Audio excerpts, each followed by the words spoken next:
So we've got you some 4-game slate today. And actually, Adam, for this Thursday night, the 24th of January, by the way, it was 57 degrees here today.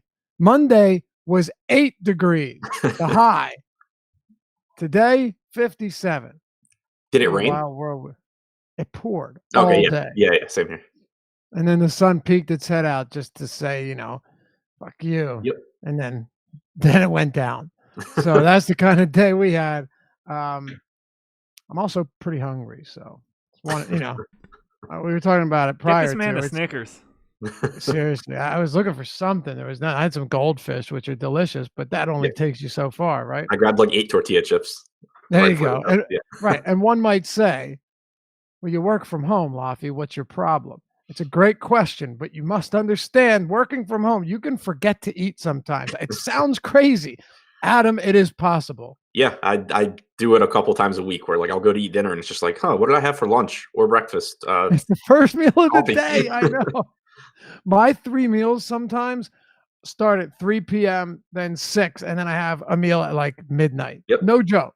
The last time I ate, God, I don't know, the strategy show once in a while, I'll eat after that around 11, but that's a rarity. That can't be healthy. No, I remember to eat on days I do the strategy show because whenever we get off, Josh is always getting ready to go eat. And I'm like, I should probably do that. That sounds like a wise idea. Yeah. All right. Thanks for reminding me. All right. Anyway, we've got 4 games, and for the first time in a while, we got a 4-gamer that's actually really quite enticing. Right? The Pelicans and OKC Thunder, 231 total. Not even just the totals either. We'll get to that later. Warriors, Washington, 9-point spread there actually came down a bit, but that has a 235 total. Phoenix, Portland, 221.5. Minnesota, LA, 229.5. Like all of these games, not only, well, most of them, 3 of the 4, not only are they fast-paced or up-tempo games, but they all have a little bit of value. They all have some quality options, whereas we've been just digging through dumpsters when we get these slates recently. This is totally opposite.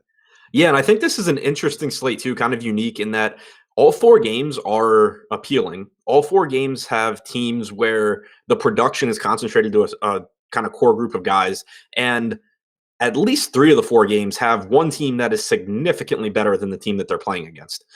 And so I'm going to approach this one. Normally, I don't use too many rules as far as correlation goes when I make my lineups because I don't want to, kind of limit the different sorts of exposure I have to different groups of players. But on this one, in addition to making sure that I, game stack these games for some percentage of my lineups, I am planning on setting more rules than normal just to correlate, getting star from team A with star from team B, just because I think all these games offer there's a legitimate chance that any one of these games turns into a huge shootout, and there's a legitimate chance that any one of these games turns into a massive blowout.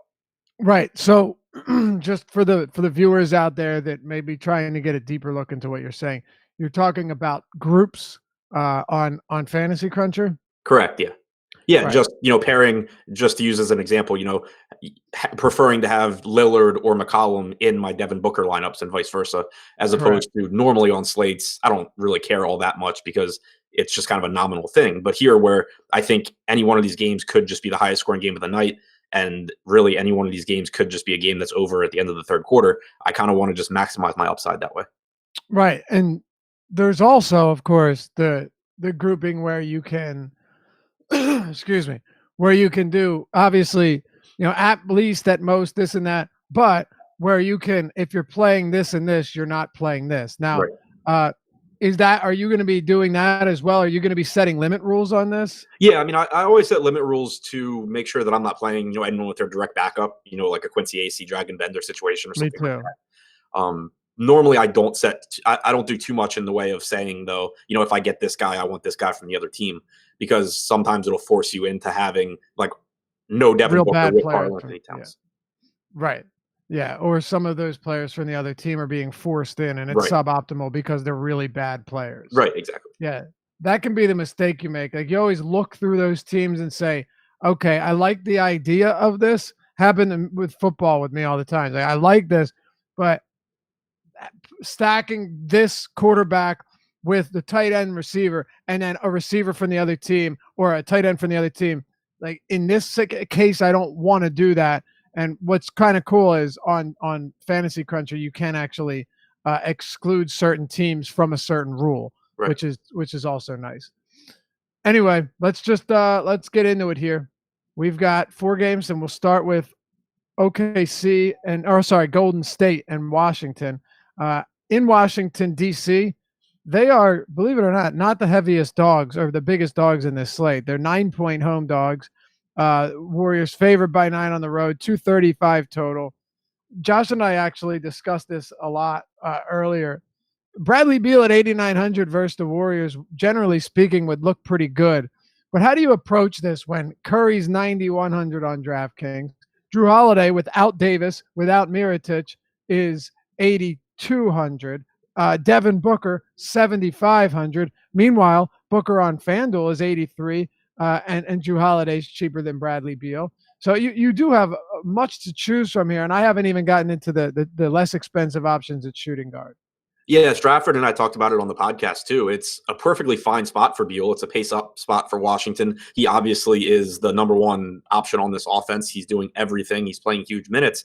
But like you said, there's just a ton of options across the position. So he's the example of a guy where, if I have a team that has Curry or Durant, I'd probably like to have Bradley Beal there in, a pretty high percentage of those lineups. But from a standalone perspective, like if you're talking cash games and trying to get the most bang for your buck, point per dollar, or just, even as a standalone play in tournaments where you're looking for the highest ceiling you can for your dollar, for your money, you have cheaper options. Devin Booker on both sites, Drew Holiday on DraftKings, like you said, an abundance of other guys really, to where, Beal can certainly go out there and get you 55 points here, but so can a lot of guys that are cheaper. And that makes that keeps him from being, a high priority play.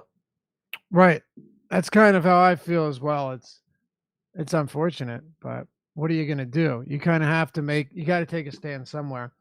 Thanks, Thomas. Much appreciated, my man. Found us last week, been cashing 4 out of the last 5 days. Well, let's try and make it 5 or 6 tonight.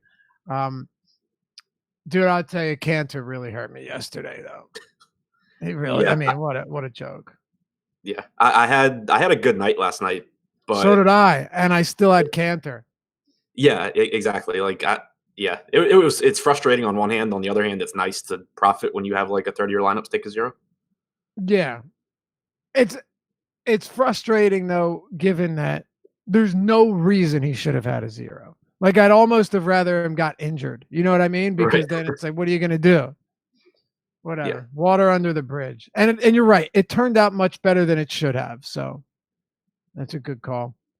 But outside of Beal, you're looking at Satoransky, you're looking at Otto Porter, Ariza, Thomas Bryant. It's funny. Somebody DM'd me. They're like, yeah, the last good night I had was when I played, because he asked me about playing 4 Celtics last night or the other night. Right. I'm like, yeah, that's a little heavy on a 10-game slate. I'd get away from that. And he's like, the last time I had a great night was when I played like 5 Wizards on the same night. I said, by any chance, was that a month or whatever it was ago when Satoransky was 3,400? Otto Porter was out, and half the damn team was out, and they didn't have Trevor Ariza yet. So it was Jeff Green at 38, Satoransky at 3,600, Thomas Bryant at 3,900, and then Bradley Beal at like 7,900. It's not, we don't get that anymore. Right. And they were playing the Hawks or something like that. Right. Like it was like a dream matchup on top of them having like 7 or 8 bodies. And even if it wasn't at that price, I wouldn't have cared. Yeah, exactly. So yeah, I mean, I think the Wizards there are still some interesting plays here. I think Otto Porter is still a bit underpriced. 7,100 on FanDuel I think is fine. 61 on DraftKings is nice. This is certainly a matchup where you should see Washington play small, for one, just because the personnel matches up. But for two, I mean, this is a team that has stated they are trying to make the playoffs. It's evident by the fact that Bradley Beal is still on this team, as is Otto Porter. And so in addition to it being a team in Golden State that they can match up with by going small, the best chance they have at beating Golden State is playing as fast as they can and playing as many offensive, players as they can, not keeping guys like Jan Mahinmi on the floor or stuff like that. And so I think that you see, a lot of small ball here. I think it shouldn't be difficult to get 34 to 36 minutes out of Porter. And because of the lack of John Wall and the fact that Porter's coming off the bench, you're seeing him be more productive than normal. He's creating for himself more. He has the ball in his hands more. He's getting more rebounding opportunities. So I still think that even though he's been inconsistent on a game-to-game basis, that he still gives you a ton of upside at his price. And then Jeff Green in tournaments, I think, is an excellent play where on a 4-game slate, it's normally pretty tough to differentiate. But Green's minutes have really been all over the place lately. So you can't be too confident in those minutes. But again, this is just the type of matchup where, especially if he's playing well, he should be able to get 30-plus minutes in a spot where Thomas Bryant should struggle with DeMarcus Cousins. He hasn't been good defensively. I don't expect him to have success. Mahinmi may play some minutes to deal with Cousins, but beyond that, there's no reason for him to be on the floor. I think that you could very easily see, the most minutes we've seen from Green in a while, and he's really inexpensive. Okay. On the other side, however, it gets interesting. You've got Curry at 9,100 on DraftKings, which is the pretty low price point, 98 on FanDuel. You got KD about to fall below 9K. He's 9,000 flat, 95 on FanDuel. So pretty wild price discrepancy there between him and Paul George, who's 10-8. And then you've got, of course, DeMarcus Cousins. FanDuel finally raised his price up to 6,400. You got Draymond Green and Klay Thompson, who on DraftKings are both very cheap. But now you have a starting lineup that is an all-star team.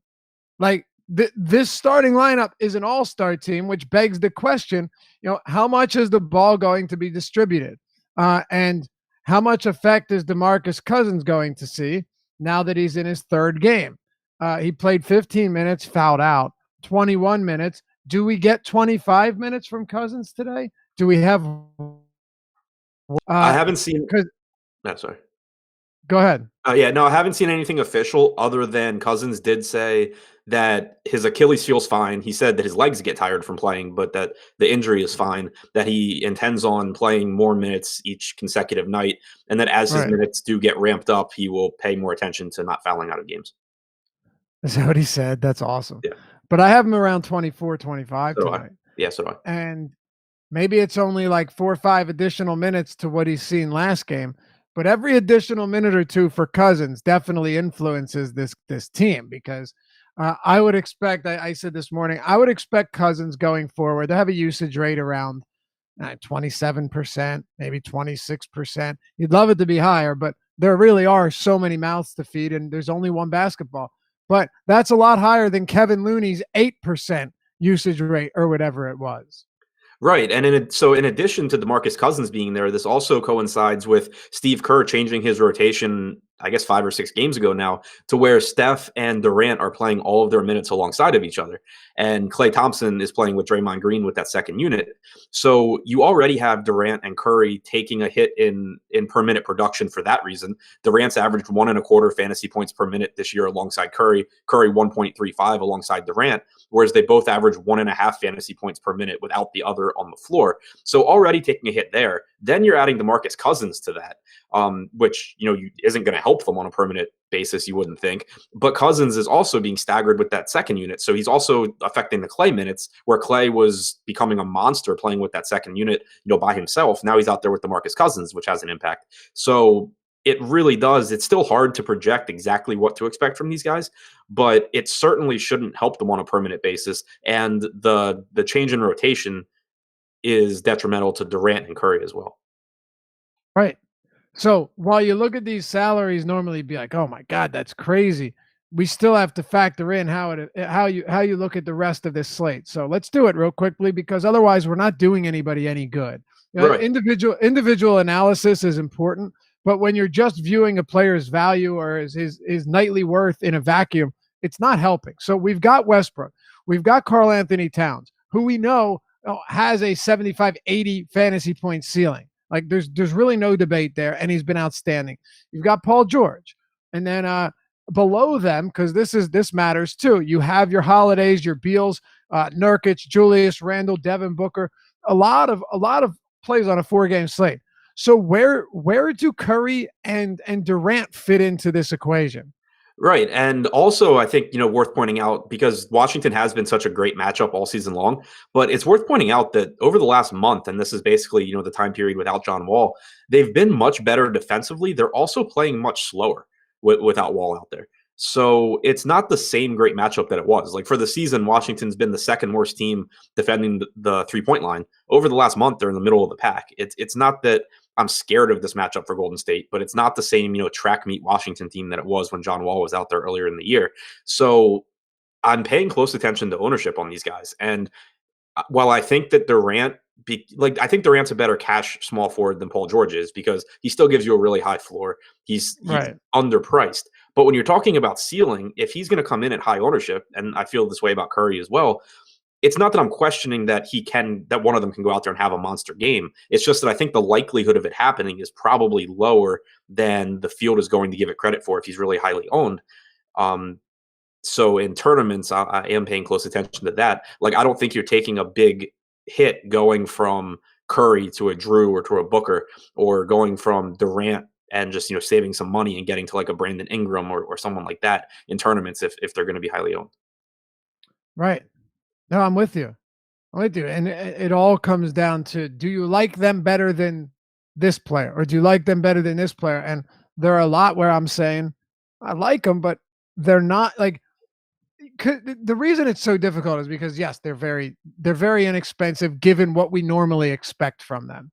But things have changed here, and I mentioned that last game I expected Cousins to play. Um, I expected Cousins to play 5 minutes at the start of each quarter. Well, that's essentially what he did. 446, and I think actually that was a little foul trouble, but he was coming off anyway after 5 minutes. Then 546, then 555, then 451. If you look at the games that he's played the 2 games he's played 36 minutes. 31 of them have come alongside Draymond Green, 23 alongside Durant, 32 alongside Thompson, and 18 alongside Curry. So I don't know I don't know how if that's going to continue.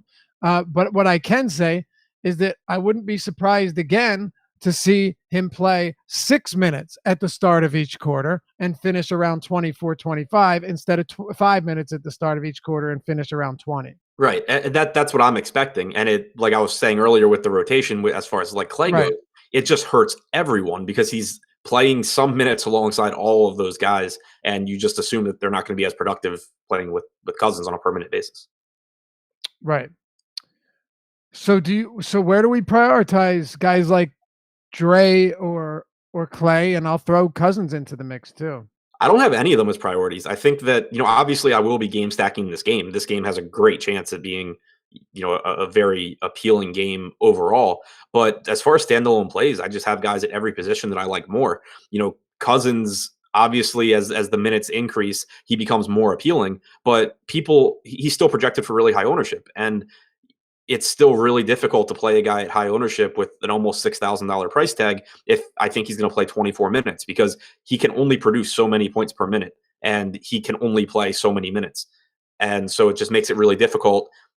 It makes it really unlikely that he's someone that at really high ownership you still have to have in your lineup. That it just makes it unlikely that it helps you win a tournament, because again, the goal isn't to maximize your projections, it's to maximize your chance of winning, and those are two different things. Right. We got some smart viewers, by the way. I see a lot of them in there like, yo, don't predict blowouts. It doesn't do you any favors.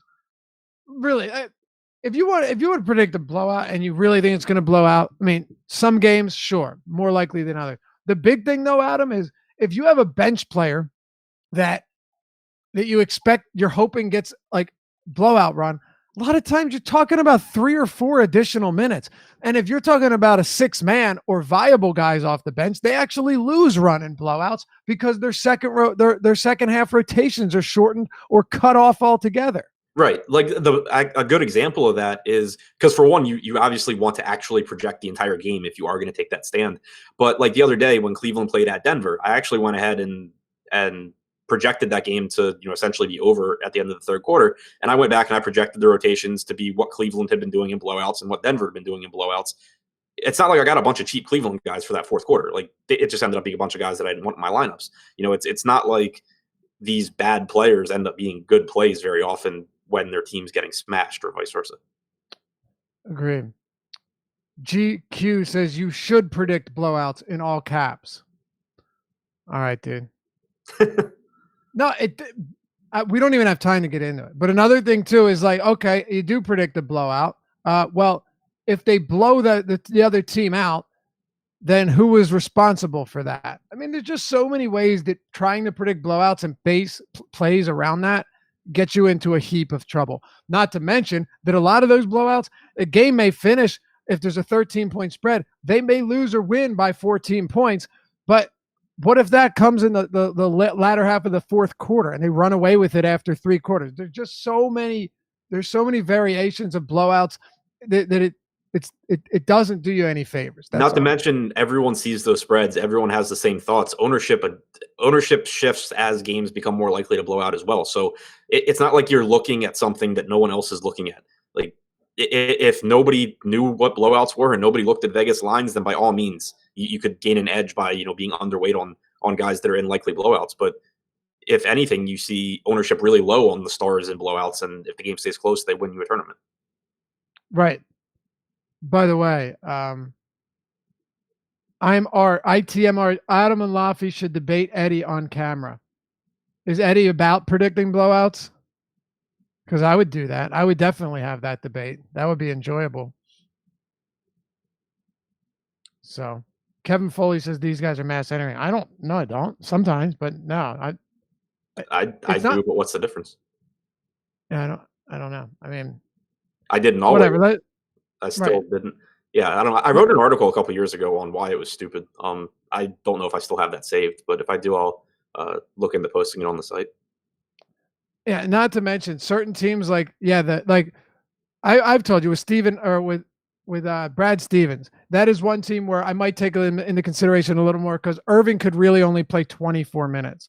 But most guys in a blowout run, like Harden usually still gets 32 minutes. Most of these guys, it's something that if you put too much weight into it, it's just going to lead you down the wrong path. Like you see people saying, oh, do you think this guy will get blowout run?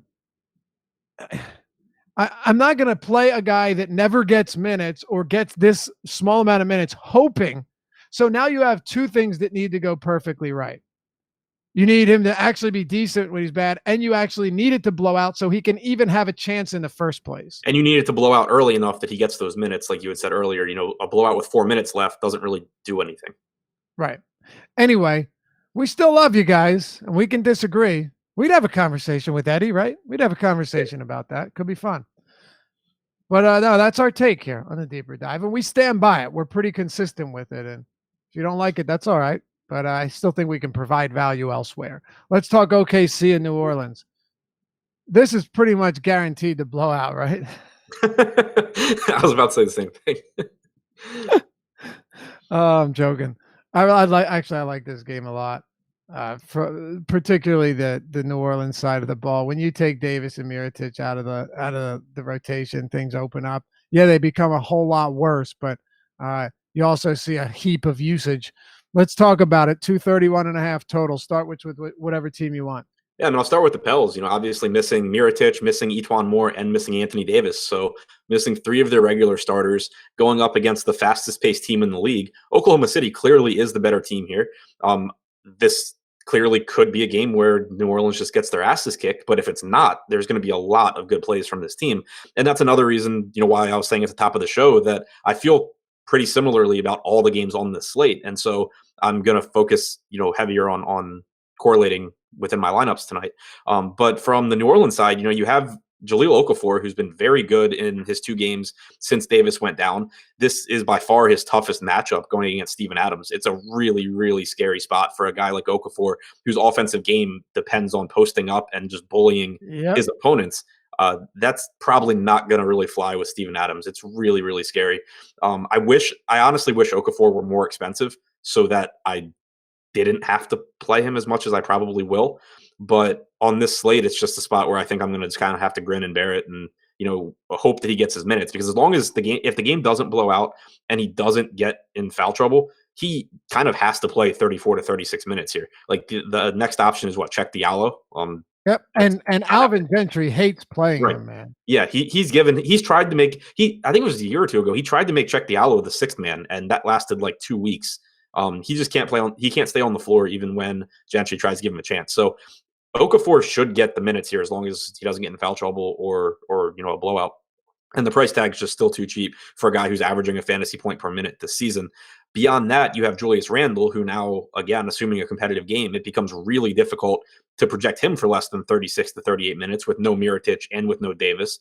The one negative for Randle is that I would expect him to be playing most of his minutes at the 4 instead of the 5, with Okafor out there, obviously. But on the other hand, that means that he's dealing with Steven Adams less. So in 115 minutes alongside Okafor this year, Randle's rebounding percentage has dipped from about 18 or 19% down to 14%. But I still think that he offers you upside just because he's such a productive player on a permanent basis. Drew Holiday obviously should play around 38 minutes here. He's a very high usage guy without Anthony Davis in a pace up spot. And then Darius Miller isn't exciting at all, but Don't do it. Don't do it.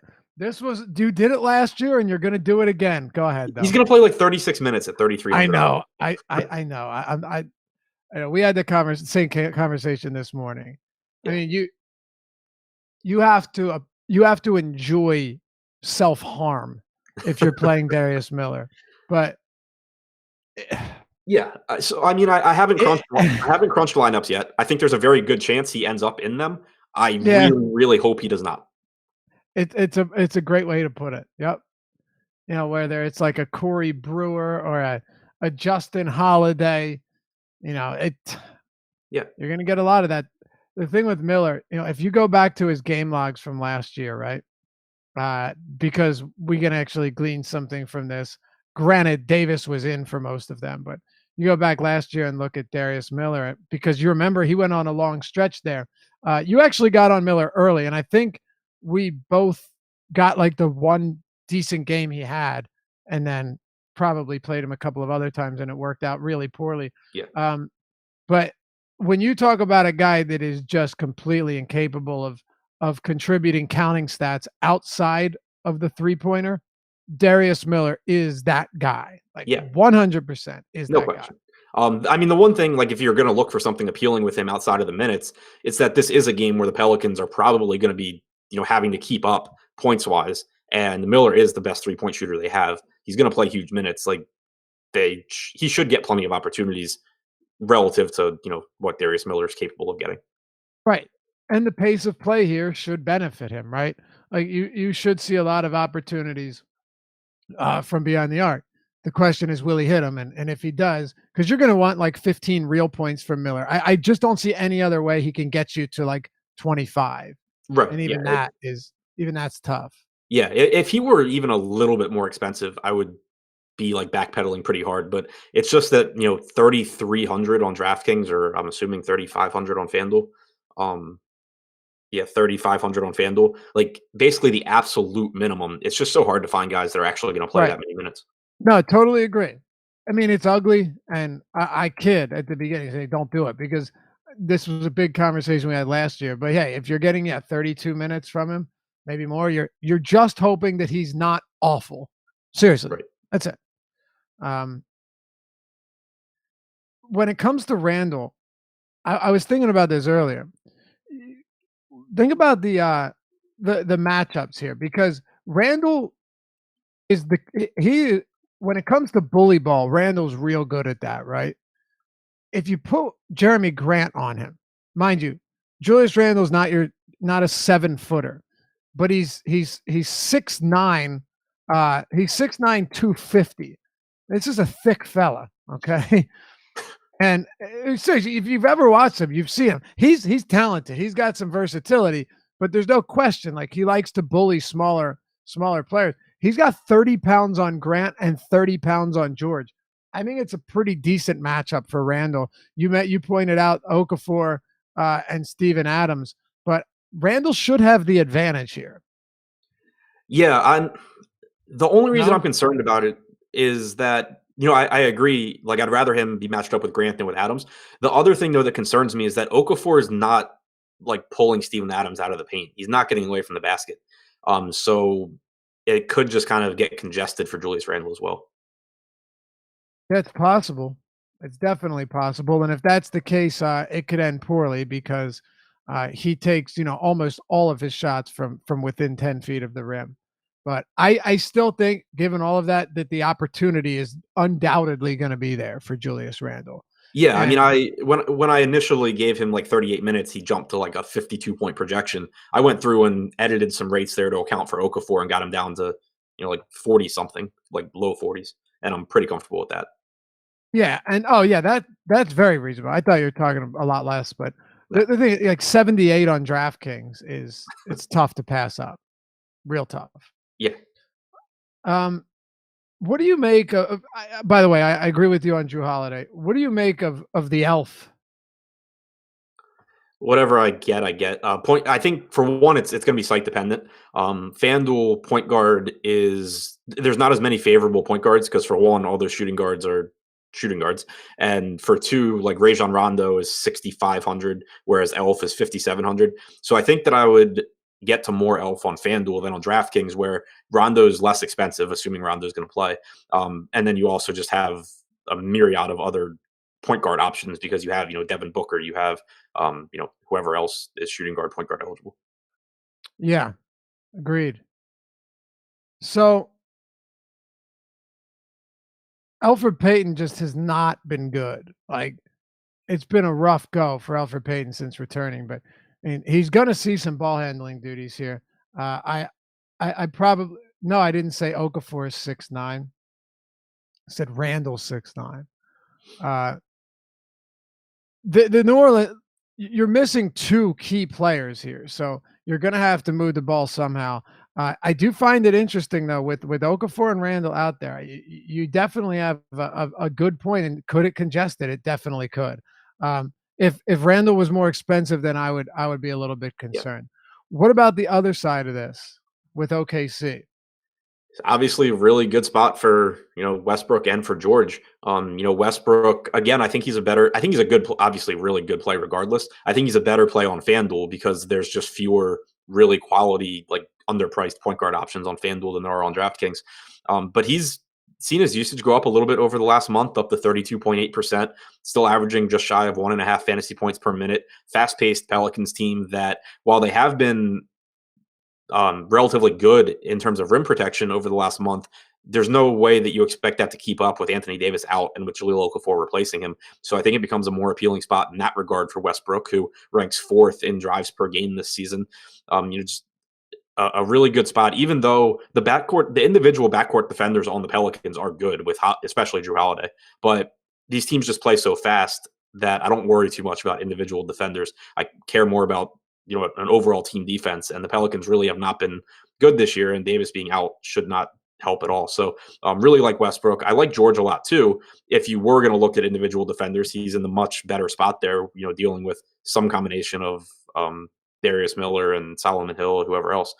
So I think it's a good spot there. But again, there are actually a lot of mid-range small forward options. You have George more expensive than Durant. I I would be more excited to get to George if he's projected for like a lot lower ownership than Durant. But if they're going to come in pretty similarly priced, then I think I would kind of rather just get to those mid-range guys.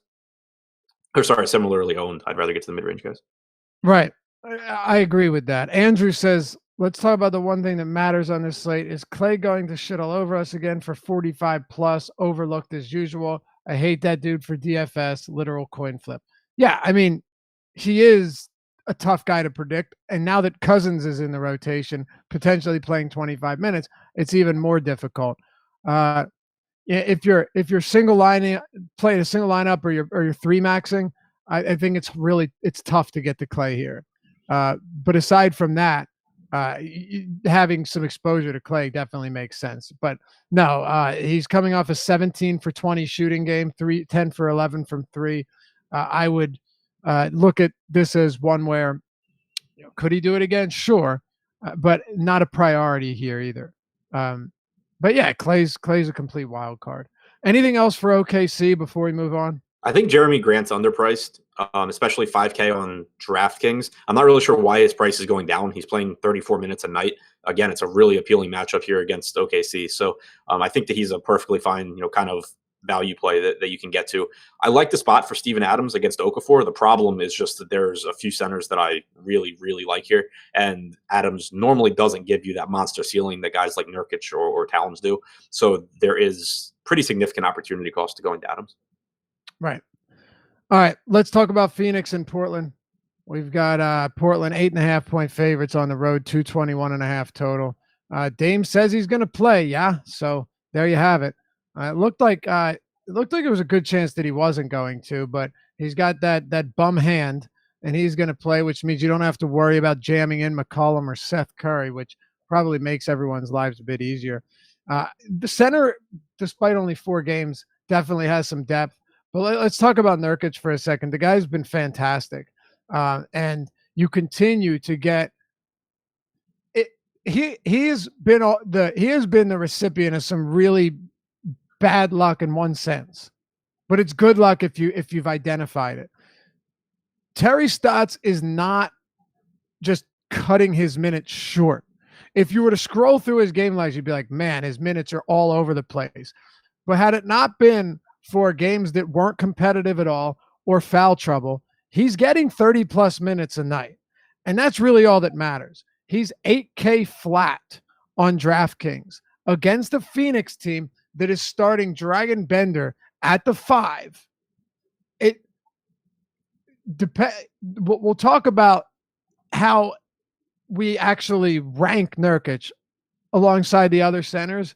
But my God, this is a huge smash spot for a center, for a player that has just routinely posted well above expectations, elite per minute production on the season, and he's capable of producing as a scorer, a rebounder, a facilitator, a shot blocker, a ball stealer. He does everything. He also fouls a lot, but he's just been amazing. He's been amazing.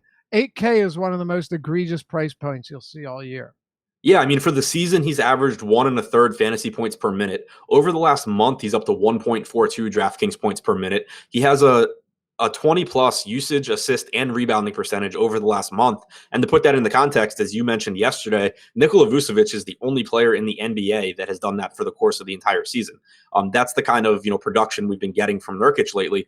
And this is just an absolutely ridiculous spot. It would be a good spot if the Suns were healthy, but with a Dragan Bender and Quincy Acey-led front court, he should be able to just do whatever he wants the entire time that he's out there. I think you can get very similar per minute production from Nurkic as you can from Towns tonight. Towns, I expect obviously to play 6 to 8 more minutes than Nurkic, right, but on a per minute basis, and you're obviously getting a discounted price there. I think Nurkic could just be is an absolutely phenomenal play. Yeah, there's no question. Can things go wrong with Nurkic? Sure, but it's not what I was saying earlier, and I know you agree with this. He's just not as sketchy as people make it out to be based on looking at the minutes he's played. Yeah, I mean, he normally, when he's not in foul trouble and when the game's competitive, you're looking at 30 to 32 minutes. Sometimes, like last game, you'll get 36 in a super competitive game against Steven Adams. I don't think he gets the 36 in this particular matchup. But 32, 33 yeah, is doable. Yeah, exactly. And I expect him to probably be around a fantasy point and a half per minute. I would have loved Dame to have been out because while everyone piles on the guards, you forget about the fact that he's actually a respectable distributor. And you would likely see an uptick in assists, but that's not going to be the case. Anyway, we've talked enough about Nurkic. I could talk about that guy all show. There's so much that he's done well this year, and he doesn't get the accolades he deserves. Maybe he does. I'm just, you don't hear about him outside of the DFS community, right, really. Or if you do, I'm not paying attention. It could be either. What else are you doing, if anything, with this Portland team in Phoenix? Not a ton else that I like, outside of game stacks. Lillard obviously is fine, especially on DraftKings at 8,400, but there's just an abundance of guys around him that I like a little bit more. I just think that they're a little bit more productive than Dame, and they're either a little bit less expensive, or I like the pace of their game a little bit more, or whatever. So I think, any Dame I get, I'm fine with, but Nurkic would be my priority there. Really the same with McCollum. I think that the price tag on both sites is really fair, but there's just a ton of guards on the slate. Exactly. That's what it comes down to. Lillard was good to me the other day, but man, I've gotten him wrong a decent amount lately too. He's had some pretty solid spots. You can't blame his poor performances on matchups when you're facing the Pels, the Cavs, um, Sacramento. I think the Cavs game blew out, but everyone blows out the Cavs. I'm sure someone will be like, "Oh, what about predicting blowouts?" But you get the point. The Cavs are the exception. They really are, and I've pointed that out. Not the Hawks anymore, it's the Cavs. They are that bad. But yeah, 5 steals did him well. Let's talk about Phoenix. DeAndre Ayton remains sidelined here, which was to be expected, and Rashawn Holmes is out. I still stand by my theory that Dragon Bender benefits pretty heavily from the fact that he is playing at the 5 and not as a stretch 4 where he just sits out at the perimeter and hopes the ball gets cycled around to him where he can get out 4 shots a game. If you look at him, he's averaging 50% of his field goal attempts in these 2 games are coming within 3 feet of the rim, which tells me he's getting those opportunities. His rebounding chances, 18 rebound chances per game over that span. So, yeah, he's not your traditional center. He's not a guy you would start at center for 82 games by any stretch, but he's definitely been making the most of these minutes and actually exploiting the change from power forward to center. The issue, though, is that I liked Bender at 3K flat and even at $4,000. Now he's up to $4,600 on DraftKings and on FanDuel at $4,600, a little bit more palatable, but his price has come up. Yeah, I think that there's still some excess value at this price tag, especially because he's a power forward on FanDuel. That's really, really appealing there at 4,600. On DraftKings, I think it's okay. If he's really highly owned, I'll probably be under the field. Um, I agree with you that he's more productive as a center. I don't necessarily think he's as productive as he has been these last 2 games. We do have an over 700-minute sample size going back to last year of him being the center and him averaging about 3/4 of a fantasy point per minute. So, yeah, he may have gotten better, but I'm not going to completely chalk these last 2 games up to that. I still think that at this price tag, he's a perfectly fine play, though. The biggest risk would just be that he gets absolutely eaten alive by Yusuf Nurkic. But even then, what's the alternative? Quincy Acey? It's not like the Suns have someone, more appealing to put in there than Bender. Right. And another thing, too, is when it comes to his production, I definitely don't think that he's going to continue on at a 1 fantasy point per minute clip, right? That's not who he is. We all know that. But at the same time, I expect it to be better than 3/4 fantasy points per minute. That's pretty much it. Not as high on him as I was the last 2 games, though. So hopefully we've made that clear. Let's talk about Devin Booker. We really shouldn't need to spend too much time. He's just wildly underpriced and is still somebody that in competitive games, assuming it is, we'll see upwards of 38 minutes. A 30+% usage player who can dish out assists above 30% as well. I mean, he just has a ridiculously high ceiling at a price point that is usually reserved for your Kyle Lowry's and such. Yeah, I mean, he has the most unappealing matchup on the slate against a middle of the pack team in pace that actually ranks in the top 10 in defensive rating. But the opportunities are just through the roof for a guy at his price tag. TJ Warren is out as well. This season, without Warren on the floor, you have a 33.8% usage rate from Booker. You should get north of a 30% assist percentage as well. Like you said, he should play monster minutes as long as the game's competitive. He's going to have to just do everything for this team. And the price tag is low enough where I'm willing to take the risk that comes with this matchup and the fact that, Portland could certainly beat them pretty badly. So yeah, Booker's one of my favorite plays on the day. I don't really see any way around getting a lot of Devin Booker in my lineups. Beyond him, I'm really interested to see where ownership comes in on these Phoenix guys. Josh Jackson obviously is coming off of a monster game. He will most likely join the starting lineup tonight, and I expect that will give him really high ownership. The one warning that I would point out is that he's more productive, as you would expect, when he's playing without Devin Booker. So while I think starting helps to solidify his minutes, he goes from a 0.95 fantasy point per minute guy down to about 0.8 fantasy points per minute with Booker on the floor. I still think he's a good point per dollar play. It's just the kind of spot where I want to be cautious if his ownership's going to be really high, especially if he's going to be a lot higher owned than Kelly Oubre, for example. Like I think Oubre plays very similar minutes to Jackson. He gets minutes off the bench. He probably, or he at least has a good chance of being the more productive out of those 2 players. Agreed. You know what a perfect example of this is?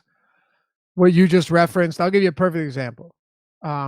when DeRozan was still with Toronto, and people would play Norman Powell if, say, who was starting at the 3? Was it Anunoby? Who was it I last year? don't. I don't even remember. Yeah, Do I you don't even remember.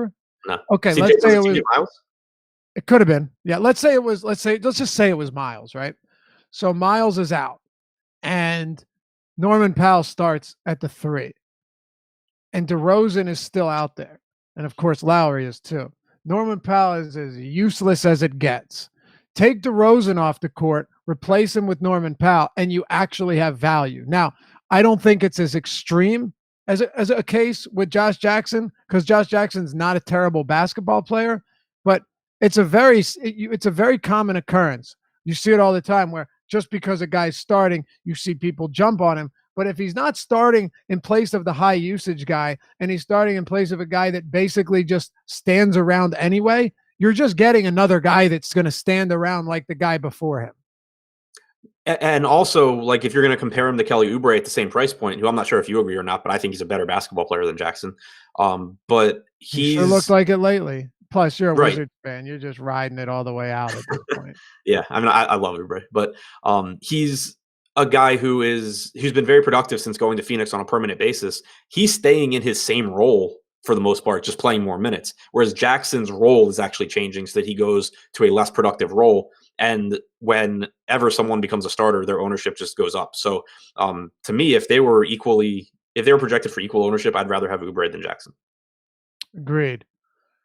I definitely don't have an issue with that. Also, though, if when you're talking about salary, I am going to take that into consideration. Oubre 57, Jackson 53. But the one interesting thing about Oubre is, even with Devin Booker healthy, Oubre's been playing pretty well. And if you're getting minutes off the bench with Booker on, or off the bench when Booker's on the bench, well, I like that. If you mentioned that right Right. now, I was reading chat. I apologize, but it's definitely Yeah, always yeah. nice because Josh Jackson is going to see more minutes alongside Devin Booker, and I would expect Oubre still to get good run. I'm with you there for sure, and I think you're right. He's a better player. I haven't seen enough of Jackson though, because his minutes and his role has always been changed. It's been in flux for Yeah. since he's come to this team. I'd like to see where he actually solidifies his role, but we haven't gotten that yet. Do you have anybody else for Phoenix you want to talk about? You heavy on DeAnthony Melton today? No, I'm good. Okay. Let's finish it out with the Lakers in Minnesota. Before we do, I want to let you know that you can check out awesemo.com right now and get your first month 50% off.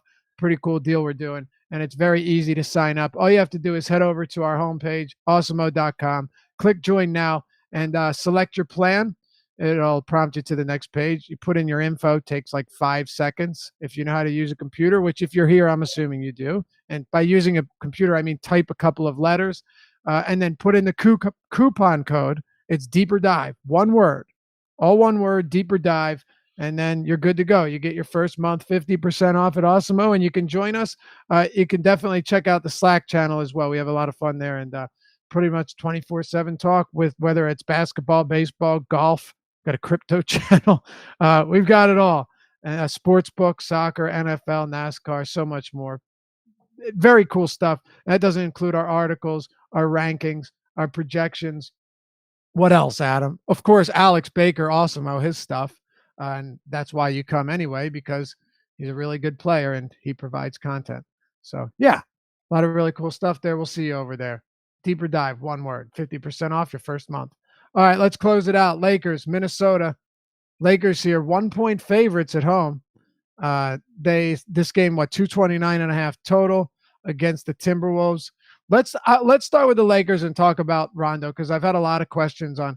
Actually, 3 people have asked me during the show, does Rondo playing hurt Kuzma? And I just want to give you my opinion on it. I don't think Rondo playing hurts Kyle Kuzma even a little bit, and I actually wouldn't be surprised if it helps him. Kuzma's a good player, but he's not the most elite shot creator, and that's not a knock. I'm saying he is a very good player, but it doesn't hurt to have a setup guy there.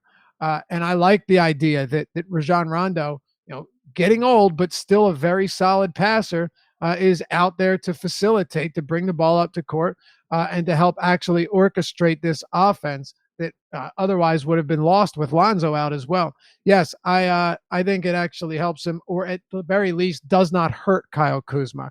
Go ahead, Adam. No, I feel exactly the same way. I feel that way about Ingram as well. I saw talk Yeah. in chat. I saw talk in chat this morning about like if Rondo comes back, it takes usage from Ingram or something, and it doesn't. I mean, Rondo essentially is going to give you very similar rates to what Lonzo Ball was doing. You know, an 18.5% usage rate, and then just running the offense and picking up assists. But like we saw last year, Ingram be much more efficient when he had Lonzo on the floor to set him up. And you know, I think it's the same thing. He's either going to be exactly what he's been since LeBron's injury, or he might be, you know, a little bit better.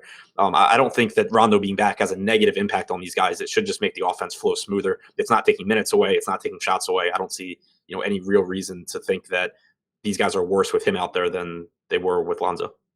Having a pass first point guard never hurts the teammates ever. Like a good one never hurts. And it's not even like you can make a rebounding argument because Lonzo is a better rebounder. Like even though Rondo gets rebounds, like Lonzo is. Right. They're both quality rebounding guards, but you're talking about like 2 or 3 additional rebounds per game in a game that has a 230 total. It's negligible. Right. It's completely negligible. Yeah. The only thing I would point out is when Lonzo was also out, Ingram will take over more of a facilitating role, but that was only a couple games. And it's, you know, we're talking about does Rondo over Lonzo hurt these guys? Not at all. They're very similar in that, like, Lonzo's, you know, probably going to be a better player. I'll give you that, Adam. Thank you. But no, Rondo in his prime was also a very really good player. Yeah. And I think we'll see him somewhere around the same. They have so many similarities on how an offense is run, or more so how they affect their teammates from a fantasy perspective. That's all there is to it. Yeah. And as far as even with Ingram, you know, obviously he had more opportunities to facilitate without Lonzo or Rondo, but he's not very good at it either. So it's not like you're talking about, you know, him losing a ton of per minute production. Yeah. You're talking about a guy who was seeing like 10 rebound or assist opportunities per game and averaging like 2 assists. Right. You know, initially I'm like, okay, positive regression. 7 games later, it's like, okay, Ingram, I don't know. I don't know if he's passing it to him. Maybe he was just credited with some lucky ones, but what are your thoughts on Rondo here today? 5,200 on DraftKings. Really appealing to me on DraftKings. You know, again, as far as I know, he's a game time decision. I still haven't seen anything official, I'm assuming.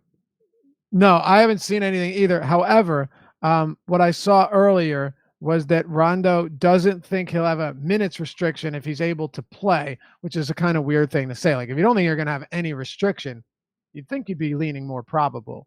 You know what I mean? Yeah, and I'd seen Walton earlier in the week say he thought he'd be back tonight. Right. And we know Rondo's been trying to get on the floor to play left-handed for the last like 2 weeks. So he's not the kind of guy that's going to just sit himself. I know. Josh pointed out to me when I said, I love Rondo. He's like, yeah, maybe not the slurs part. I'm like, of course not. I love Rondo's grit on the court, and it's fun to watch. And he just DGAF. So I love him at 5,200 a lot if he plays. Yeah, so do I. I mean, I haven't projected for 28 minutes right now just because I didn't feel super comfortable going higher than that, and it still gets me him being a phenomenal play on DraftKings. Less appealing, obviously, on FanDuel at 6,500, but when you put it in context with the entire FanDuel pricing, it's still a good play because there's just not a ton of underpriced guys, you know, with Curry being more expensive and with Lillard being more expensive. So what are you doing with the rest of the Lakers? I love Kuzma. I really like this game. Minnesota, since when Ryan Saunders took over, they said that there was an emphasis on playing faster than they were under Thibodeau, and they've been incredibly fast. Ranking, if you take the pace they've played at under Saunders, they would be like the 6th fastest paced team in the league this year. They also would be one of the worst defensive teams. So I think it's just a really appealing game overall. But you look at Kuzma, and again, I don't care much about individual defense, but good luck to Taj Gibson and Dario Saric and Anthony Tolliver defending Kyle Kuzma. I think that Ingram has the toughest individual matchup. I think he'll see plenty of Josh Okogie, who is long enough to be a good defender, but he's also really struggled with fouls after, you know, kind of taking on this role from Robert Covington. So I really like both of them in what should be a really fast-paced game against a bad overall team defense. If I have to pick between them, I would side with Kuzma. Yeah, I prefer Kuzma as well. The center position is really tough to gauge right now. I think what we probably continue to see is Zubats play around 21 to 25 minutes the way it's looking, because he has been getting legitimate run in close games, whereas McGee and Tyson Chandler split those other minutes. But I don't really think you need to go to Zubats, especially with some value at his position. Yeah, I will point out that I think he's a really good tournament pivot on FanDuel. Obviously Okafor projects better, but you are talking about getting like a $800 or $900 difference between the two of them, and you should get a massive decrease in ownership for Zubats, who projects again. He doesn't project as good as Okafor, but all you really need is that game to blow out or Okafor to foul Steven Adams a couple of times, and suddenly you're getting a really productive Zubats at an ownership and a price discount. Or you just need Okafor not to be good, which Yeah. is very possible in Yeah, this spot. that also. Yeah. Right? Yeah. I mean, it's definitely doable. And I have some serious reservations about Okafor. I mean, will I play him? Yeah. I'm gonna have some Okafor. I have some interest in Yeah. Okafor, but that's not to say that he can't have a bad game. I absolutely think he can, I'm playing him because of his price. I'm terrified of him in this spot. exactly where, yeah, exactly. And I could say the same thing about even Randall. It's 7,800. This is not my favorite spot for him, but when you're talking about a guy that's probably going to 32% usage, and if it stays close 36 minutes, well then it makes things Yeah. pretty I mean, interesting. if I had to pick one game to blow out on this slate, it would be that one because every single Yeah. player I look at it and I'm just like, God, I hate this spot, but I like the opportunity they have. Exactly. Like they match up so bad here. I know. But the Minnesota Timberwolves are averaging only one additional possession per 100 per 48 minutes since Saunders took over. They're in terms of comparative to the rest of the league, they're up in pace, but the rest of the league's been playing slower as the season goes on. So they are actually increasing in pace as other teams are slowing, like as a league. But compared to the first couple months, it's not a huge difference. But I think compared to the league, it is significant that they're actually rising in pace of play. Let's talk about Minnesota and close it out here. We'll turn it over to Josh. He's going to take you till 8 p.m. Eastern with the Live Before Lock show. Minnesota, Karl Anthony Towns. I don't need to say much here. This is a smash spot for Towns, and he continues to produce. And he's only 10-2 on DraftKings, which seems pretty wild. Yeah, I don't really know how to not like Towns here. Even if you Oh, whoa. Hold on a second. Julius Randle just got ruled out. Yeah, I can't. Come on, man.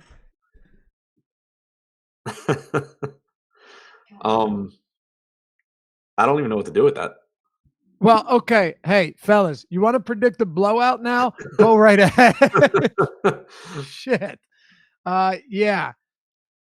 Like, is Diallo going to see 30 minutes now? I mean, Solomon Hill? Do they still that's the thing.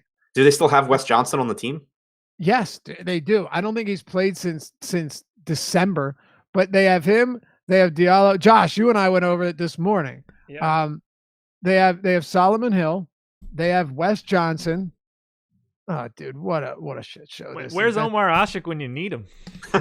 Yeah, right.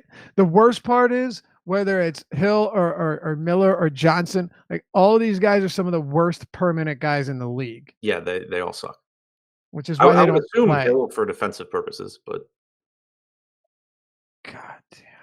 Glad he wasn't one of my favorite plays of the day. It was perfect. Well, if you wanted to talk about a blowout, Okafor will probably play 35 minutes regardless of score now. Like so this is who you have to occupy the power forward spot, Adam. You've got Okafor, you've got Diallo. You don't have Davis, you don't have Randall, you don't have Mirotić. Now at the 4, and Jeremy Grant's not the biggest guy. Patrick Patterson's not a beast of a player either. You've got guys like Miller, Hill, and Wes Johnson. Like you're going to have to make it work with some combination of that, and that's 96 minutes that you're going to have to eat up in the front court. Yeah, I think Okafor. I agree with you. It just solidifies Okafor's minutes. Mm-hmm. And aside from And like Darius Miller might play 40 minutes now. Yeah, Not he very hyperbole, well not could. exaggerate. Yeah, not Um, exaggerating. Miller could play 40 minutes. So I just went back and looked to Regardless. see how many minutes Solomon Hill like maybe could play. He played 29 December 31st. He played 32 the 28th. So I mean, I think Hill probably plays around 30, You know it's 32. bad when you're saying like, can his legs handle Right. more than 25 minutes? My God. I don't Yeah. know, man. Josh, we've already cut into your time, man.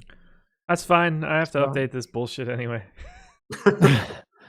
All right, let's finish it out with Minnesota, Adam. Yeah, so Karl Anthony Towns, don't really see how he doesn't just go nuts here again. Even if you look, since the Jimmy Butler trade, without Jeff Teague on the floor, he's averaged 1.55 fantasy points per minute. If you put Derrick Rose on the floor, it drops to like 1.41, which is still obviously really good. And he's not going to play all of his minutes alongside Rose. So, it's still a really, really nice spot there. It's a great pace. And the Lakers have allowed the third most rebounds per game to opponents over the last month as well, in addition to playing at the second fastest pace. Towns plays 37 or 38 minutes in competitive games. There's no reason for me not to like Towns here. Agreed. Matt Finessen says, I seriously don't know how Drew gets any assists. Yeah, you might be right. Yeah, No, that's a very good point. Drew might just gun all day, and Elfrid Payton gets heavy facilitating work. I actually kind of like Elfrid Payton. I mean, yeah, it could be over by halftime. You're talking about a team that is playing some legitimate straight scrubs. Like oh man, wow, that changed a whole lot. Anyway, we'll turn it over to Josh here live before lock. You have any questions that we didn't get to, you think we didn't get to, you hit us up on Twitter. Our handles are right underneath our heads. And you can check us out. Hit us up in Slack as well. If you want to DM us, if you're a sub, you can DM us, and we'll be happy to answer. Anyway, before you head out, hit us with a thumbs up, like the video if you appreciate our content. It really helps us out a lot. We appreciate you guys. Good luck tonight. Also, subscribe, hit the notification bell so you always know when content is dropping next. I'm going to go fix some things with this news. Good luck tonight. We'll catch you back here tomorrow to close out the week on the Deeper Dive.